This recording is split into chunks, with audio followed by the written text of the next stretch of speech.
As I address this joint sitting of the two houses for the first time as President, I hope this session will be productive and useful.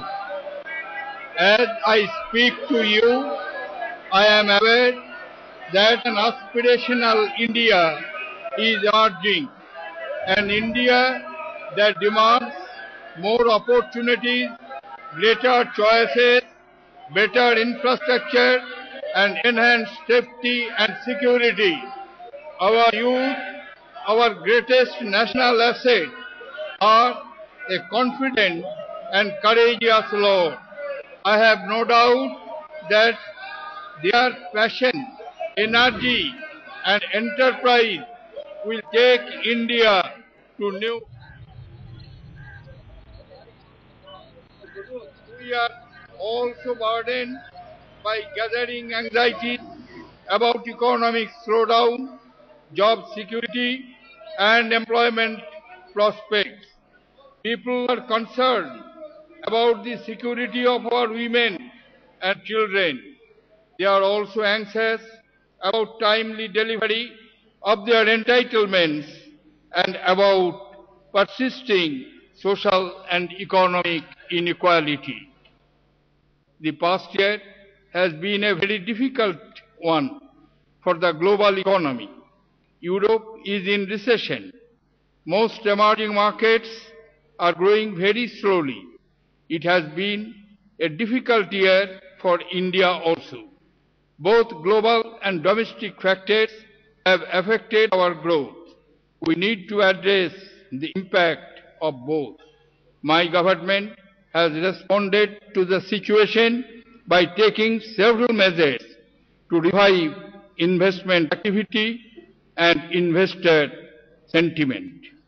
An important initiative that my government has taken is the rollout of the direct benefit transfer system. This would enable government-sponsored benefits such as scholarships, pensions, and maternity benefits to flow directly into the accounts of beneficiaries who can access them using their other numbers. In due course, the direct benefit transfer system will also cover wages, subsidies on food, and LPG. This system will help cut down leakages, bring millions of people into the financial system, and lead to better targeting of beneficiaries. It will be a trendsetter in the use of modern technology to bring benefits to our poorest citizens, especially in rural areas. However, the direct benefit transfer system will not be a substitute for public services and will be complementary to the public distribution system. Honorable members, the average annual growth rate of GDP in the 11th plan, which concluded last year, was 8%. A notable feature of the plan was the progress towards achieving inclusiveness with a faster decline in poverty than in the previous decade. The National Development Council has recently adopted the 12th five-year plan, which further sharpens the focus on faster, more inclusive and sustainable growth. The 12th plan recognizes that growth outcomes will depend upon the extent to which we are able to take some difficult decisions. The plan proposes to consolidate centrally sponsored schemes into a smaller number and increase their flexibility. This will give states the much needed freedom to experiment and innovate. The Indian economy is currently experiencing slower growth. Real GDP grew by 5.4% in the first half of the current fiscal year. This is significantly lower than the average of around 8% in the last decade.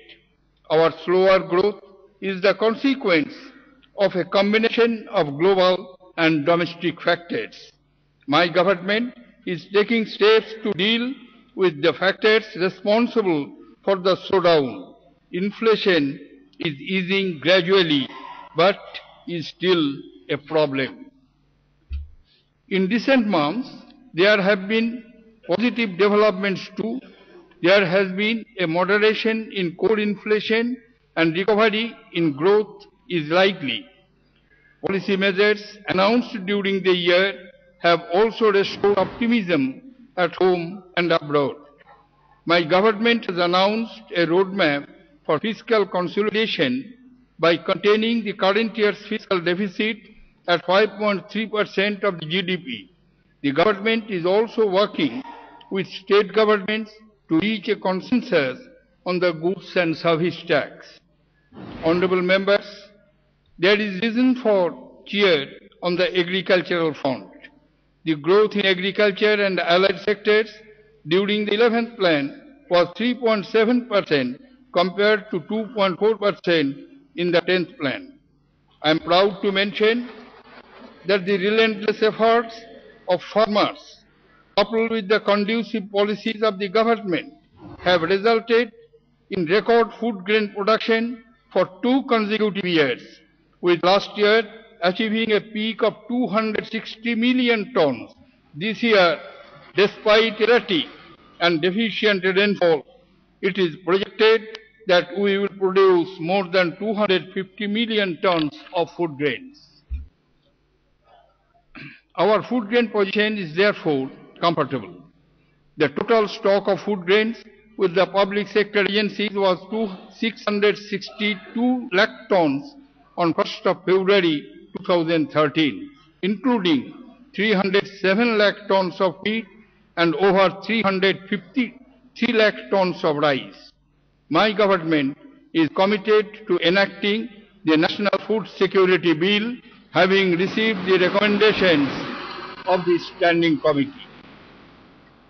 Several specific initiatives have been undertaken under the Rashtriya Krishi Vikas Yojana. Sugarcane and cotton production have touched record levels in 2011-12. My government will continue to lay emphasis on the development of rain-fed and degraded areas during the 12th five-year plan.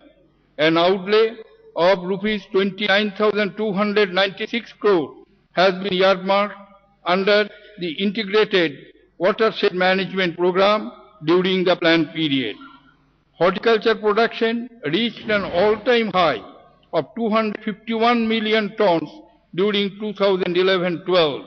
The year 2012-13 has been declared as the year of horticulture. A national center for cold chain development has been set up to give a fillip to the cold chain sector. With 128 million tons of milk production in 2011-12, India continues to be the largest producer of milk in the world. In order to meet rapidly growing demand for milk, the government has approved the National Dairy Plan Phase 1, which will help meet the projected national demand of 150 million tons of milk by 2016-17.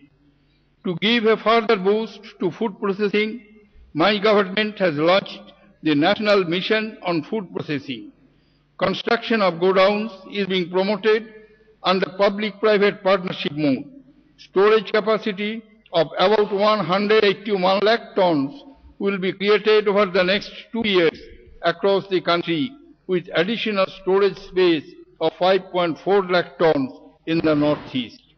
The recently approved new investment policy for urea is expected to create nearly 100 lakh metric tons of additional production capacity in urea by 2017, making the country self-reliant in urea.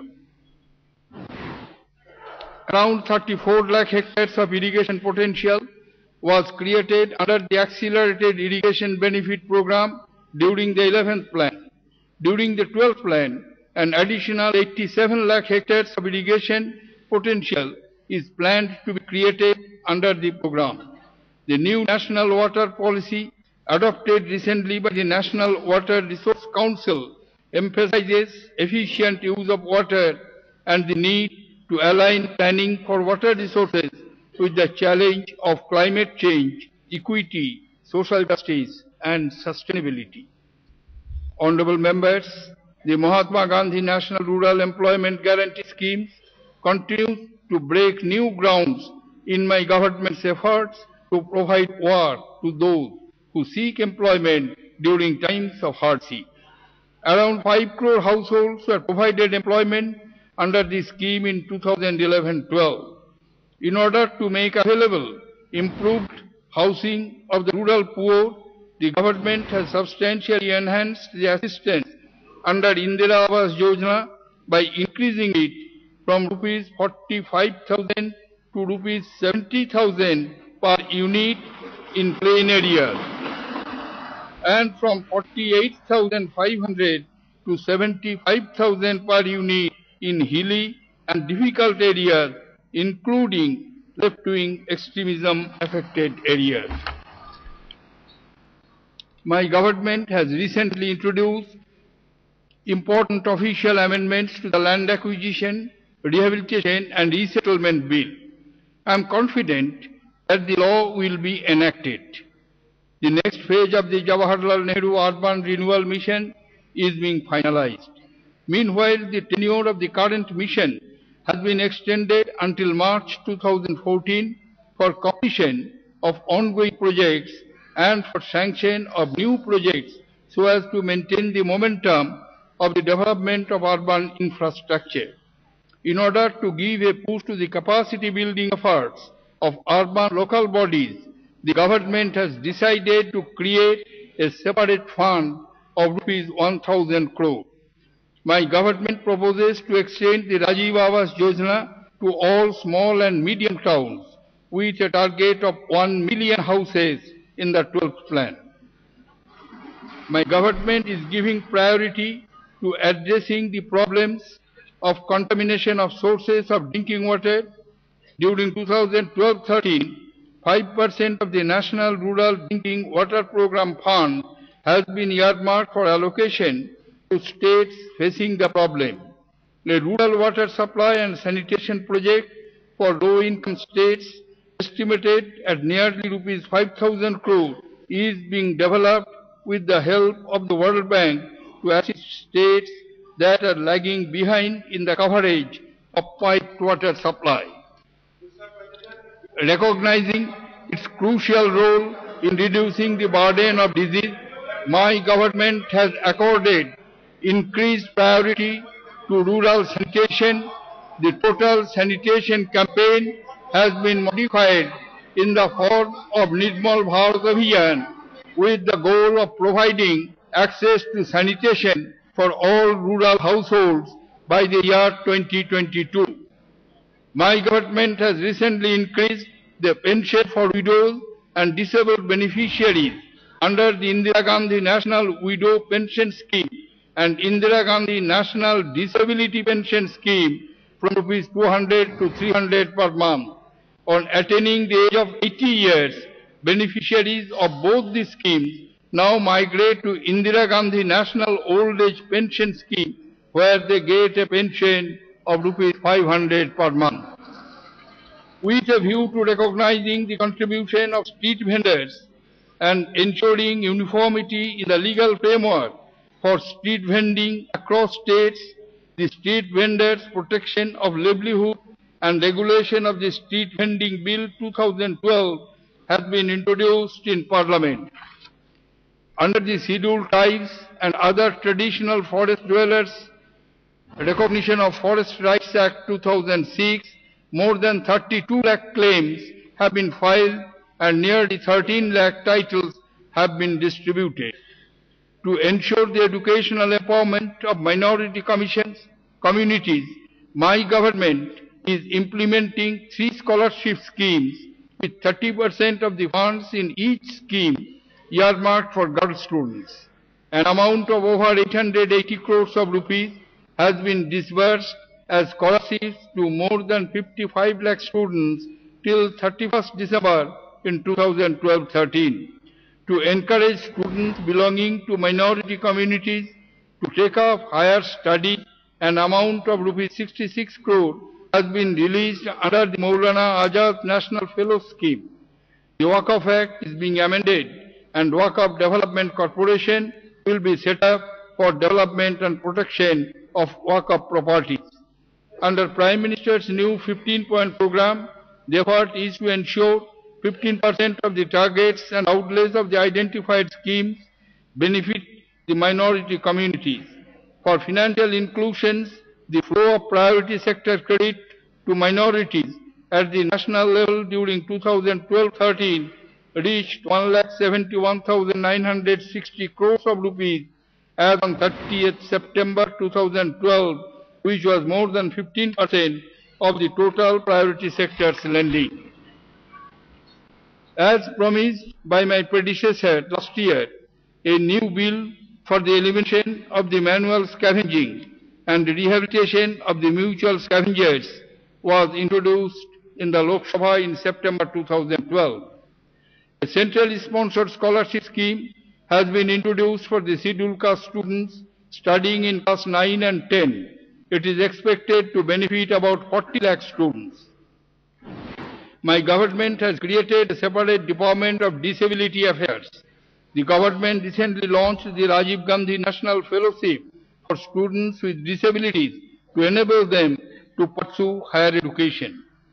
For holistic development of children, the government has approved the restructuring and strengthening of the Integrated Child Development Scheme during the 12th plan, with a total outlay of rupees 1,23,580 crore.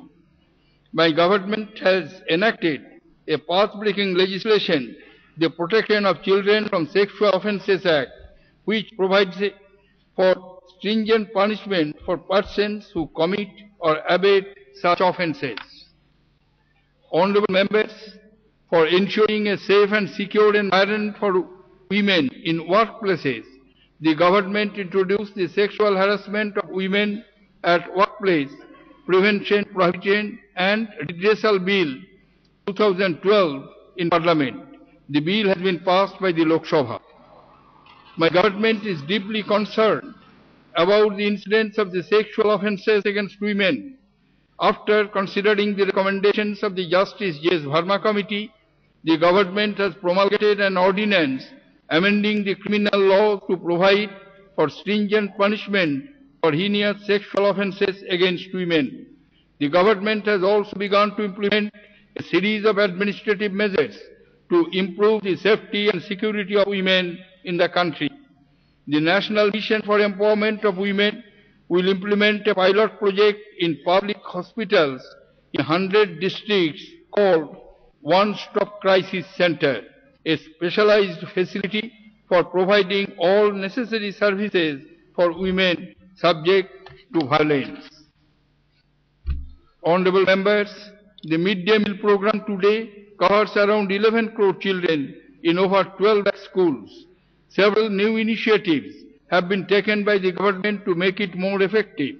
My government is committed to expanding coverage under this program to pre-primary schools in a progressive manner.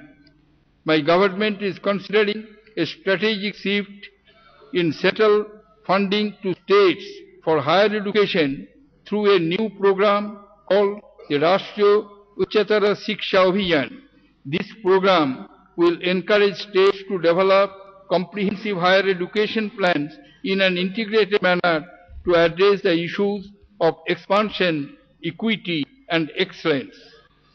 My government has taken major steps in accelerating our skill development efforts. The number of ITIs that stood at 5,114 in 2006-07 more than doubled to 10,344 by the end of 2012.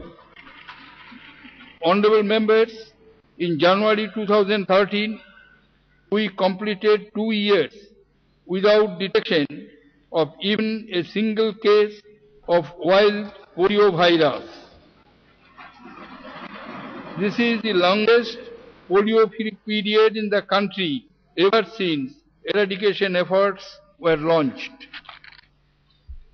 In health infrastructure, over 43,500 new constructions and upgradation works of health facilities were taken up in the period of 2005-06 to 2012-13, and nearly 70,000 additional beds have been added in the government health institutions. During the same period, around 1.45 lakh Medicare staff has been added in various states under the National Rural Health Mission. To overcome the shortage of nursing staff, government has sanctioned over 200 nursing schools in remote and underserved districts in the last 2 years. To increase the availability of doctors and specialists, several reforms were initiated, resulting in a record increase of 46% of MBBS seats and 70% postgraduate seats in the last 5 years. An overarching national health mission covering both rural and urban areas is being finalized. Over 1.1 crore women benefited from the Janani Suraksha Yojana during 2011-12. Under the Janani Shishu Suraksha Karyakram, pregnant women are entitled to absolute free care in public health institutions. To further improve child death, my government has launched the Rashtriya Bal Swasth Karyakram for screening of children below 18 years for 30 different types of disease, disorders, deficiencies, and disabilities. This national initiative will eventually cover around 270 million children across the country. Due to reforms of the government, there have been significant reduction in the maternal mortality rate, infant mortality rate, and total fertility rate in recent years. Life expectancy at birth has increased from 61.9 years in the period of 1996-2000 to 66.1 years in the period of 2006-2010. The National AIDS Control Program has been recognized globally as a success story. The program has reduced annual new HIV infections by 57% in the last decade. Adult HIV prevalence has decreased from 0.40 in 2000 to 0.27 in 2011. Since the launch of Rashtriya Swasth Bima Yojana, more than 3.35 crore smart cards have been issued and more than 43.26 lakh persons have availed hospitalization facility under the scheme. This insurance scheme has been extended to building and other construction workers, street vendors, BD workers, and other categories. Honorable members, lack of adequate and quality infrastructure is a major hurdle in the fast growth of our economy. Therefore, it is imperative that infrastructure deficit is overcome and adequate investment takes place. Government has taken 2 major steps to ensure the impediments in this area are eliminated. The first is setting up the Cabinet Committee on Investment to expedite decisions on approvals and clearances for implementation of projects. The second is the creation of infrastructure debt funds to raise low-cost, long-term resources for refinancing infrastructure projects. My government remains committed to increase the share of the manufacturing to 25% of GDP and creating 100 million jobs within a decade. Under a national manufacturing policy, 12 national investment and manufacturing zones stand notified, 8 of them along the Delhi-Mumbai industrial corridor and 4 others at Nagpur, Tumkur, Chittoor and Medak. The government has also liberalized the FDI policy in single brand and multi-brand retail trading, air transport services, power exchanges and the broadcasting sector. The e-Biz project has been launched to serve as a 24/7 online single window system for providing services to investors and business. National Electric Mobility Mission Plan 2020 has been prepared. It envisages a roadmap of facilitating manufacture of electric and hybrid vehicles that are environment friendly and reduce our dependence on fossil fuels. My government has notified the National Pharmaceutical Pricing Policy 2012 to ensure availability of essential medicines at affordable prices, even while providing sufficient opportunity for innovation and competition to support the growth of the industry. 6 new National Institutes of Pharmaceutical Education and Research at Hyderabad, Gandhinagar, Hajipur, Kolkata, Guwahati, and Raebareli have started functioning. My government has taken effective measures to incentivize exports and provide support to labor-intensive sectors. India became the largest exporter of rice in 2012-13. With a view to providing further support to handloom weavers, the government is considering a scheme for concessional credit for the handloom sector to benefit about 10 lakh handloom weavers. To promote micro, small and medium enterprises, 20% of all government procurement is required to be from the micro and small enterprise. The Bombay Stock Exchange and the National Stock Exchange launched Small and Medium Enterprises Exchange platform in 2012, making access to capital markets easier. As a major step forward in reforming our banking sector, the Banking Laws Amendment Bill 2012 was passed by both the Houses of Parliament in December 2012. The government amended the Prevention of Money Laundering Act 2002 for more effective prevention of money laundering. Pursuing the budget announcement of 2012-13, government has notified the Rajiv Gandhi Equity Savings Scheme for first-time retail investors. Through the disinvestment policy, we have a broad-based people's ownership of government enterprises. Honorable members, the tourism sector contributes substantially to the country's foreign exchange earnings. While during 2012 were estimated at rupees 94,487 crore, a growth of over 21% for the previous years. Foreign tourist arrivals in India in 2012 were estimated at 6.65 million. India is the 9th largest civil aviation market in the world. Kolkata and Chennai airports now have the new terminals. My government has given in-principle approval for setting up of greenfield airports in Aranmula in Kerala, apart from the airports at Navi Mumbai, Bhopal and Kannur. The dedicated freight corridor project is an ambitious mega project connecting our eastern and western coasts with interiors of the country and will cover 3,300 kilometers of the railway track. Construction of over 1,000 kilometer route length is expected to begin shortly. A state-of-the-art coach production facility at Raebareli has been commissioned for producing modern stainless steel coaches. Innovative approaches under the PPP mode are being launched for first and last mile projects and development of railway stations. Constructions of the Banihal Kazigund tunnel in Jammu and Kashmir has been completed and work on starting the train services is in progress. In 2012-13, 2,600 kilometers of roads are expected to be constructed and contracts for 3,000 kilometers of new roads are expected to be awarded.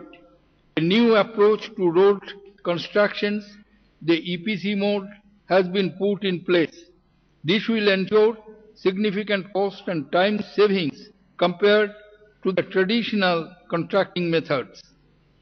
A length of 2,900 kilometers of highways will be put under the operate, maintain and transfer systems, which will improve road maintenance. To improve connectivity from Kashmir Valley to Kargil Ladakh region, a tunnel of 6.5 kilometers has already been approved and another tunnel of 13 kilometers is planned.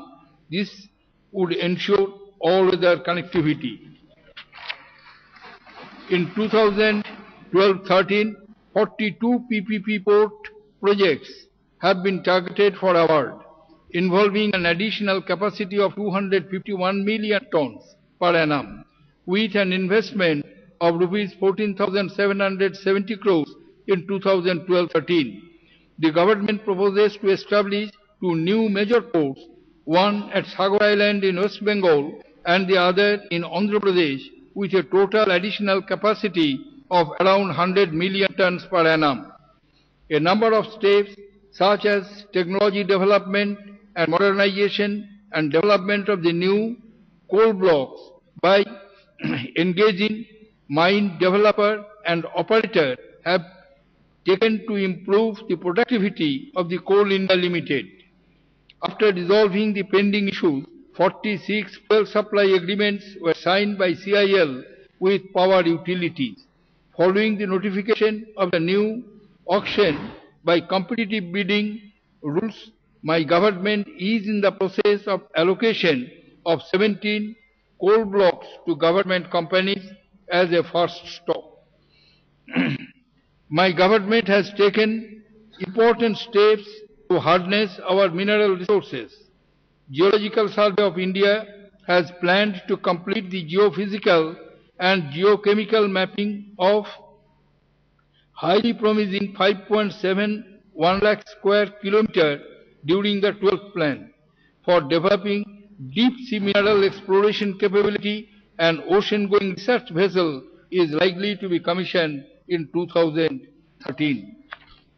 Honorable members, in the 11th plan, 54,964 megawatt of electricity generation capacity has been added, which is about 2.5 times the capacity added during the 10th plan. The total installed capacity stood at about 2 lakh megawatts at the end of the 11th plan.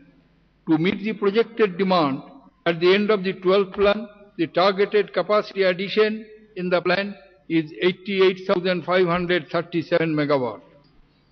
Under Rajiv Gandhi Gramin Vidyutikaran Yojana, more than 1 lakh unelectrified villages have been electrified.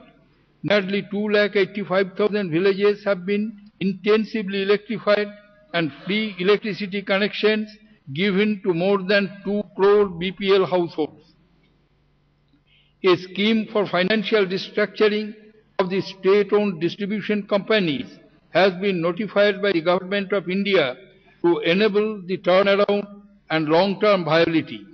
This would help settle loans worth more than rupees 1.85 lakh crore than the power utilities owe to financial institutions.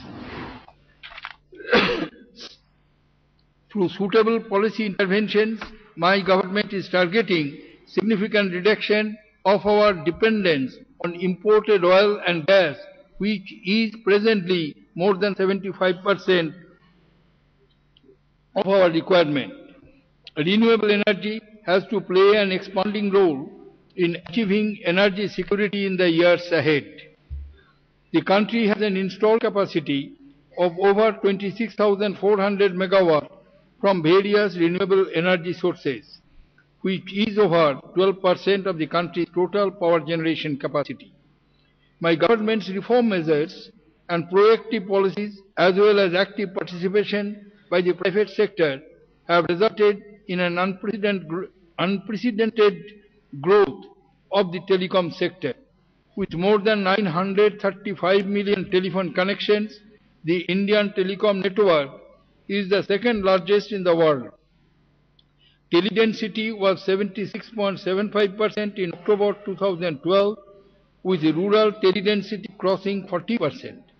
The government approved the National Telecom Policy 2012, which lays down the vision and strategic direction for the telecom sector. 2.5 lakh Gram Panchayats will be connected with broadband facility under the National Optical Fiber Network project by December 2014. The Department of Posts is rolling out a rural ICT program through which all post offices will be connected electronically. Computers will be provided to 130,000 post offices, which would facilitate both postal and banking services at post offices. In 2011-12, the Indian IT and IT-enabled services industry showed remarkable resilience by earning revenue of 101 billion US dollar. The total employment in the IT software and services touched 2.8 million in 2011-12 with an annual growth of about 9%. My government has approved the National Electronics Policy 2012, covering a comprehensive set of schemes with special focus on promoting domestic electronic system design and manufacturing. The National Policy on Information Technology has been approved. It envisions strengthening and enhancing India's position as a global hub for IT and using IT as an engine for rapid, inclusive and sustainable growth. About 1 lakh citizen service centers are delivering IT services to the people. The government has successfully completed the first phase of cable TV digitization in 3 metro cities. This will be extended to other cities in a phased manner. Honorable members, we are commemorating 100 years of Indian cinema. The first phase of the National Museum of Indian Cinema is proposed to be dedicated to the nation at Gulshan Mahal, Mumbai. During 2012, government commemorated the 150th birth anniversaries of Gurudev Rabindranath Tagore, Sri Madan Mohan Malviya, Sri Motilal Nehru, apart from undertaking the preparatory work for observing the 150th birth anniversary of Swami Vivekananda and the centenary of the Gadar movement. A new international award, namely the Tagore Award for Cultural Harmony, has been instituted. The first award will be given posthumously to late Pandit Ravi Shankar. A national mission for libraries commenced this work in 2012. The Archaeological Survey of India celebrated 150 years of existence in 2012 and took up important initiatives in Cambodia, Myanmar and Laos for restoration of the temples there. The performance of our athletes at the London Olympics and Paralympics was encouraging. My government has decided to put in place a long-term plan for training of sports persons in select disciplines. My government also intends to put in place a new system for identification of sports talent from panchayat to the district level. The Rajiv Gandhi National Institute of Youth Development in Tamil Nadu has been accorded the status of an institute of national importance. Honorable members, some parts of our country have in recent past witnessed communal incidents. My government is determined to thwart any attempt at disturbing our communal peace and harmony. In July 2012, incidents of violence took place in some districts of Asean, in which about 100 persons were killed. In order to control the violence, adequate army and paramilitary forces were deployed. The state government set up relief camps and provided basic amenities to the affected people. The central government announced a package of Rs 300 crore for relief rehabilitation efforts. Incidents of left-wing extremism, extremist violence have shown a declining trend. The number of deaths in Naxal violence declined from 611 in 2011 to 414 in 2012. My government is committed to dealing with the left-wing extremism in a comprehensive manner. It is pursuing a two-pronged approach of conducting proactive and sustained operations against extremists and focusing attention on development of governance issues in extremist affected areas. A new scheme for construction and strengthening of 400 police stations has been started in the affected areas. The first phase of the plan for improving road connectivity in 34 most affected districts at a cost of rupees 7,300 crore is likely to be completed by March 2015. The security situation in Jammu and Kashmir and the Northeast has shown a perceptible improvement. The number of tourists visiting Jammu and Kashmir has increased from 8.99 lakhs in 2011 to 12.37 lakhs in 2012.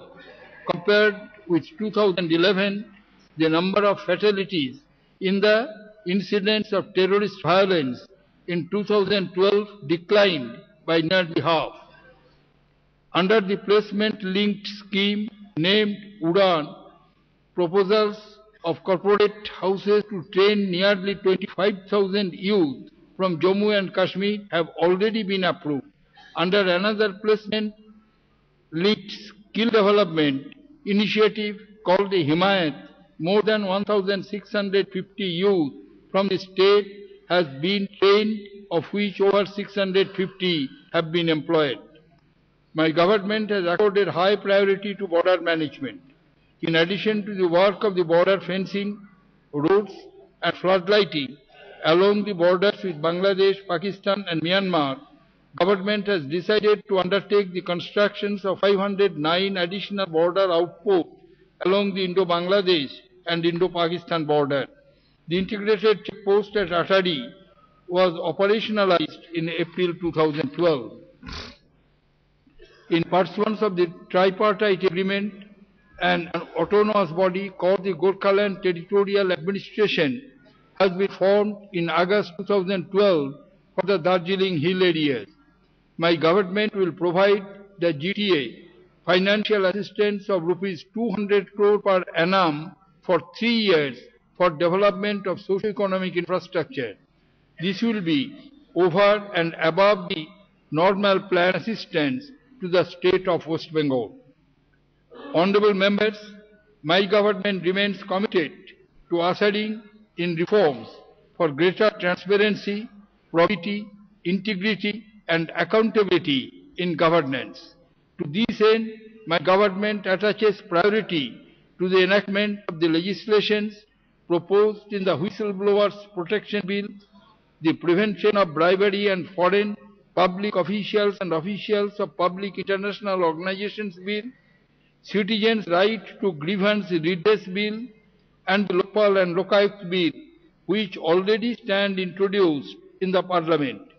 My government is also considering amendments to the Prevention of the Corruption Act to punish the guilty and protect the honest public servants more effectively. My government has taken significant initiatives, including enhanced funding of rupees 4,867 crore in the 12th plan to strengthen the legal and judicial infrastructure in the country. Over 14,000 districts and subordinate courts are being equipped with the tools of information and communication to provide quality, citizen-centric services to litigants.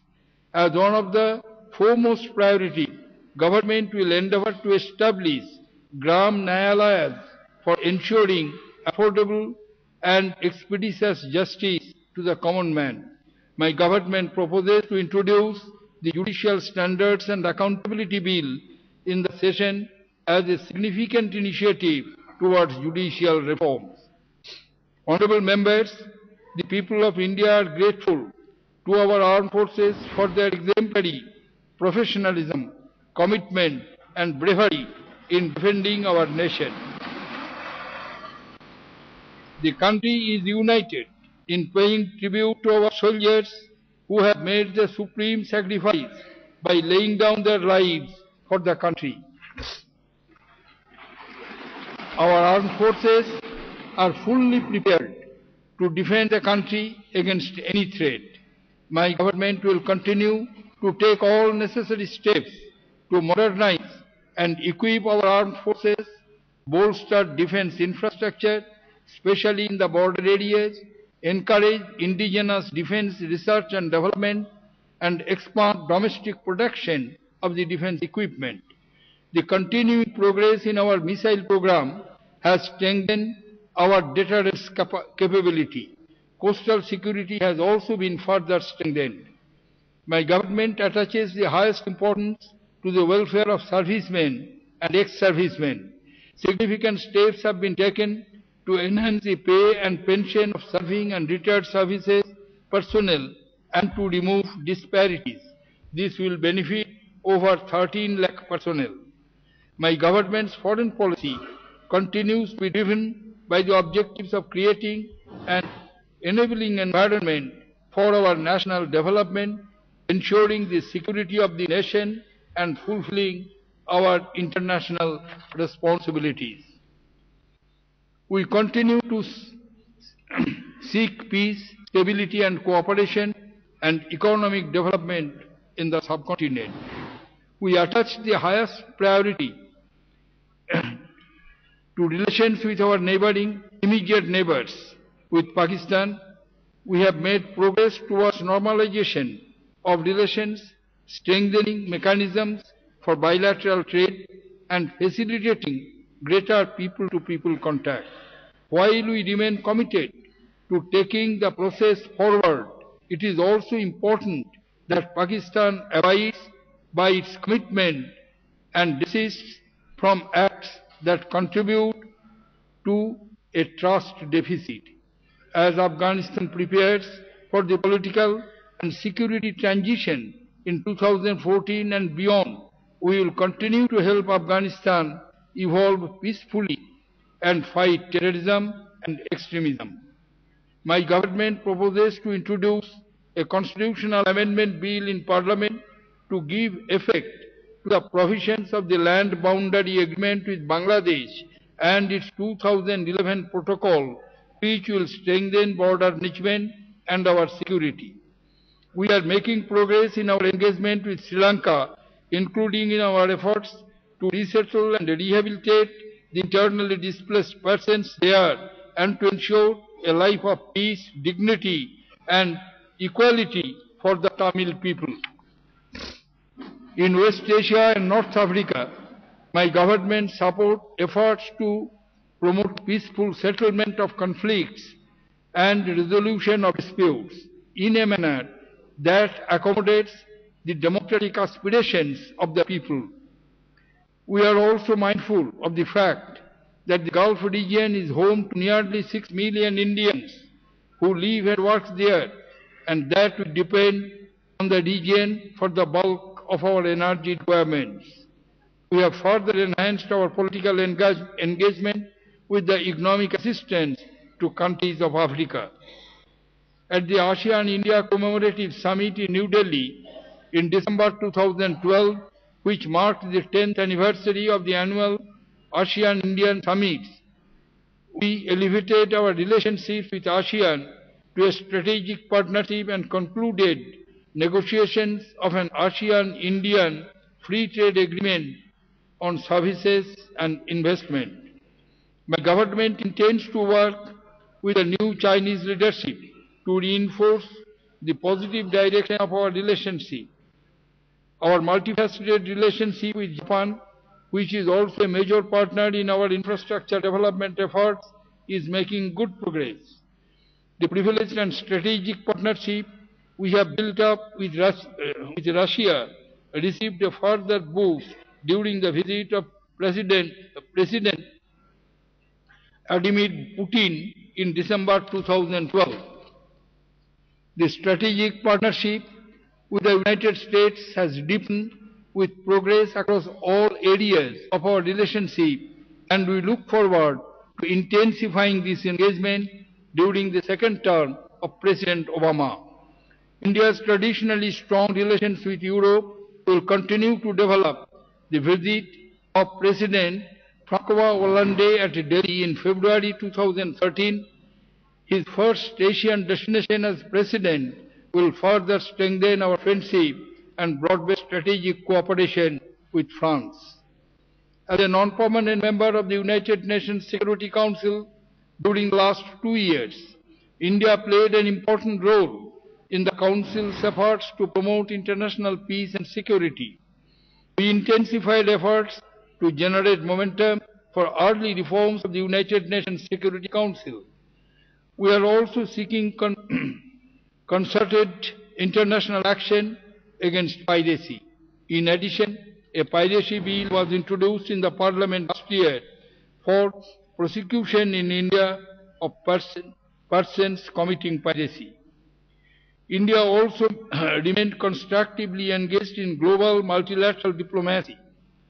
We hosted the 4th BRICS Summit in New Delhi in March 2012 and the ministerial meet of the Indian Ocean Rim Association for Regional Cooperation in October 2012. As our development partnership expands and assumes an increasingly vital role in our foreign policy, my government has established a development partnership administration in the Ministry of External Affairs for more efficient and effective administration of our wide-ranging assistance program, which covers financial aid, capacity building and training, and the sharing of our development experience and expertise. My government has successfully completed the implementation of the Passport Seva project, one of the mission mode projects under the National E-Governance Plan, to deliver passport-related services to our citizens in a timely, convenient and transparent manner. My government is deeply committed to promoting interests and welfare of the overseas Indians. The government launched the Mahatma Gandhi Pravasi Suraksha Yojana on a pilot basis in May 2012 to provide immigrant Indian workers benefits like life insurance cover, pensions, and return and resettlement savings. We also signed social security agreements with Finland, Canada, Japan, and Sweden. Similar agreements with Austria and Portugal will be signed soon. Honorable members, our space program epitomizes India's scientific achievements and benefits the country in a number of areas. The launch of the Polar Satellite Launch Vehicle on 9 September 2012 marks the 100th space mission. India's first remote sensing satellite, RESAT-1, with all-weather imaging capability, was also launched in 2012. Several space missions are planned for 2013, including India's first mission to Mars and the launch of our first navigational satellite. The country continues to make progress in the field of the nuclear energy. Electricity generation from nuclear power plants increased by about 23% in 2011-12 over the previous year. This year, 2 units of the nuclear power plant at Kudankulam, established with Russian collaboration, will be commissioned. My government attaches the highest priority to the safety of nuclear power plants.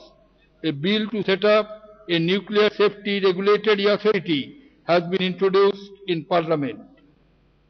We have also conducted internal technical reviews of all safety systems of nuclear power plants in the country.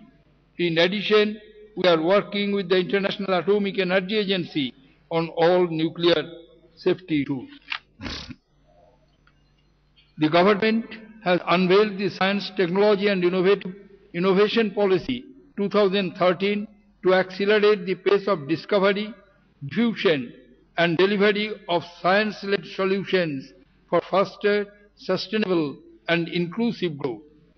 In order to popularize science education in schools, nearly 7.30 lakh scholarships have been awarded under a scheme called Innovation in Science Pursuit for Inspired Research. About 48% of the awardees are girls and 25% belong to scheduled castes and scheduled tribes. A new PPP doctoral fellowship titled Prime Minister's Fellowship Scheme for Doctoral Research has been implemented this year. The government is setting up a dedicated seismological research laboratory and has launched a first of its kind research program in the earthquake-prone Koyana-Varna region of Maharashtra to study precursor changes. The Indian Tsunami Early Warning System was recognized as the regional tsunami service provider for the Indian Ocean region in October 2012. India's third permanent station in Antarctica was commissioned in March 2012.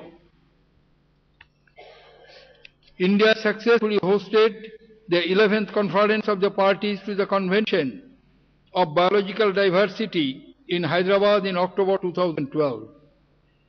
The event provided India with an opportunity to consolidate, scale up, and showcase its strength in the field of biodiversity. One of the most important outcomes of this conference was the commitment made by the parties to double the total biodiversity-related international financing sources flows to developing countries by 2015. At the conference, the Prime Minister launched the Hyderabad Pledge, wherein he announced earmarking $50 million during India's presidency of the Conference of Parties to strengthen institutional, technical, and human capabilities for diversity conservation in India and to promote similar capacity building in other developing countries. At the recently held Doha Conference on Climate Change, India played a lead role in ensuring that the principle of equity and common but differentiated responsibility continue to be recognized as the basis of the party's efforts under the United Nations Framework Convention on Climate Change. Honorable members, India stands tall as a nation because we are seen as a liberal and plural democracy, which has faced and overcome tremendous odds. The world recognizes India's demonstrable democratic and secular practices as a major achievement. While we should rejoice in the benefits that our plurality brings, the challenge is to relentlessly pursue our efforts to accelerate economic growth and widen opportunities within our democratic framework. It is only if we constantly renew and defend the democratic values that define our nationhood that we will be able to face the great challenges that lie before us. On behalf of my government, I appeal to all of you to support our endeavors in marching ahead as a proud nation. Jai Hind.